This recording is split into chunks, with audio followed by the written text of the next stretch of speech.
Ahoy! Welcome everyone in the Zlin Film Festival bubble. According to Rowan Atkinson, the word bubble is one of the most funny words in the English language, so that's why we're happy to welcome you here in the bubble, where we're happy to have some of the most bubbly guests of the film festival. And today that's Martin Vandas, who is the producer of a company called Mauer Film, and they are deeply involved in the film called Tales from the Magic Garden. And how deeply involved, I will ask you later, because it's a very complex construction. But first, I think you're the one who should tell us in 3 sentences what the story is about. Okay. Welcome in the Bubbles. The story, or the whole movie, is inspired by the fairy tales of the Arnošt Goldflam, famous Czech artist and writer also. Mm-hmm.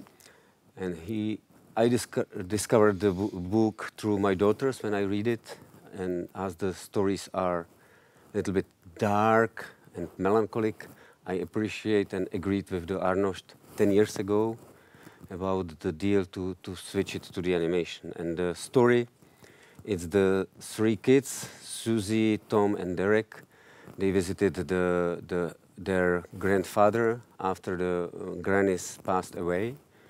And they repeating the way how to narrate the story, inspiring by 3 magical words which they choosing always. Mm-hmm. And through the narration they healing themselves as they grieving for the granny, and also they healing the grandfather. Yeah. So it's a collection of 3 short stories that the kids are telling themselves, and they're brought together in a bigger story about the relationship between a grandfather and his grandchildren. You said that was 10 years ago.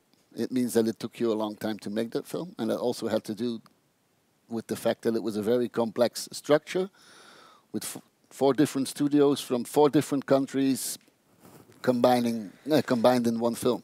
Yeah, it was like the 4 musketeers, as we were 4, finally more producers, but 4 production companies. We share it equally in the artistic way, as we had 4 directors, 1 art designer. We share it in between them, but many scriptwriters. There was probably 8 scriptwriters. Plus we have it 1 music composer, which united also the stories together. And it's also interesting case from the production side, as we are sharing equally also in the proportion of the rights, which is not similar as the proportion of the money. Mm-mm. But we agreed that the proportion of the work will be the equal. So we are 4 same co-producers. That's a producer talking. That's what you hear when you speak with a producer. Exactly. Uh-huh. Plus, we are not sharing the territories. That means we don't have any domestic territories. It's okay, Martin. And that's all. Sorry. That's my job. That's your job, and you're doing it very well. But I was so surprised. I was so surprised that here in Zlin, when I finally saw the real Arnošt Goldflam, my God, he looks exactly like the character in the movie. Yeah. I know it was a certain tribute to him, but I've never seen a guy looking so much like a puppet. Yeah, there is 2 reasons. 1, he's very photogenic, so we appreciate to use his character as the puppet. And we deal it also in the contract that he must keep it his shape for the whole shooting, which is not happened. He's now a little bit teeny and maybe smaller, but he keep it his bird, so it's fine. So he could not go to fitness for 3 years because yes, he was exactly. You talk about the atmosphere of the film, because you have 4 stories, how to bring them all together under the same atmosphere. For me, there was 1 word that described the atmosphere for the entire film, I guess, and it was autumn.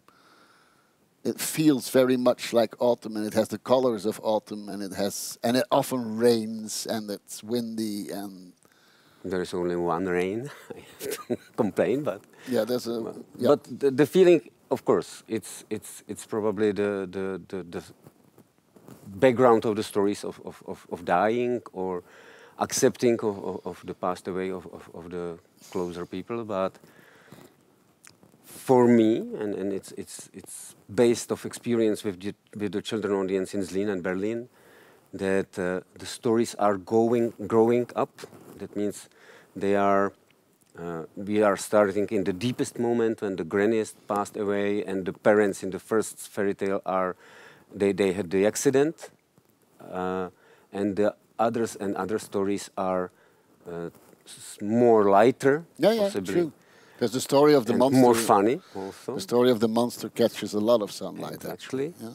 and it's going to the. I think it's possible to say it happy end, but it's cliche. From my point of view, it's more accepting the fact and some finding the new feels of the happiness and continuity of life, and accept also that the death is the part of the human life. You brought the story to Zlín, which is, can I say, a home of the Czech puppet animation? Partly, yes. Yeah. And it's funny that it's also the hometown or the city where Czech director studied. David Sukup was the student of the of the animation in Zlín also. So he visited the city as the big reminds him to his studies. So it's. But you visited the city often as a regular guest of the festival, true. honored guest of the festival. We love it. We love it. The festival as it is our best festival for children. What I really loved about the film is this one magic location that I wish I would have had as a child. There is this fantastic tree house. It's the best tree house I've ever seen. How was it developed? How was it constructed?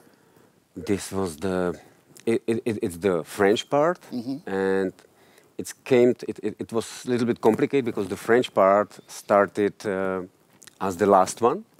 So for the French director and French scriptwriters was the aim to fit it with the existing or already producing the shorts or the stories.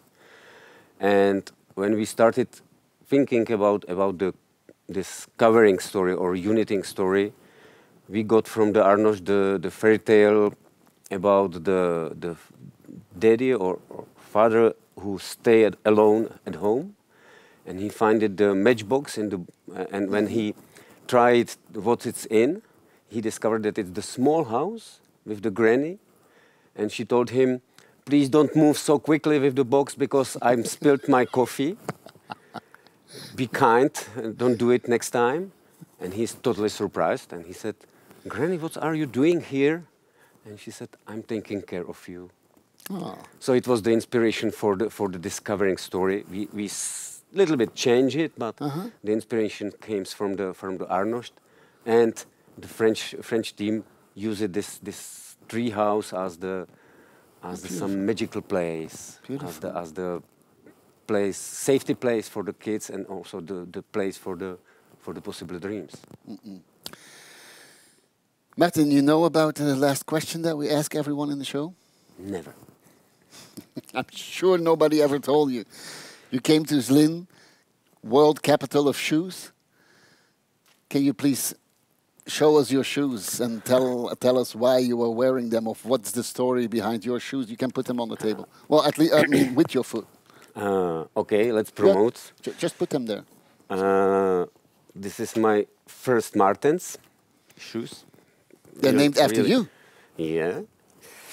And it's funny because I bought them in the shoe shop under the famous Czech art cinema in Prague, nearby the Kinopilotu, and the owner of the shop invited us inside because I walked around many times when I visited the cinema, and then when I decided to buy them, he said, "I am the big fan of the shoes, and I have the big collection of the Martens. I have 150 pieces of the different Martens shoes, including the wedding shoes with the big red hearts."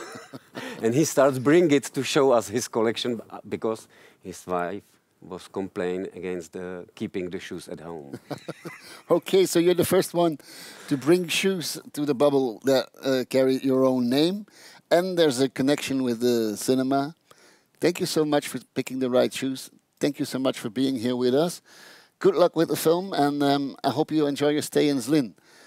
And hope to see you again in our Zlin Festival bubble. Thank Ciao. you. Enjoy the bubbles.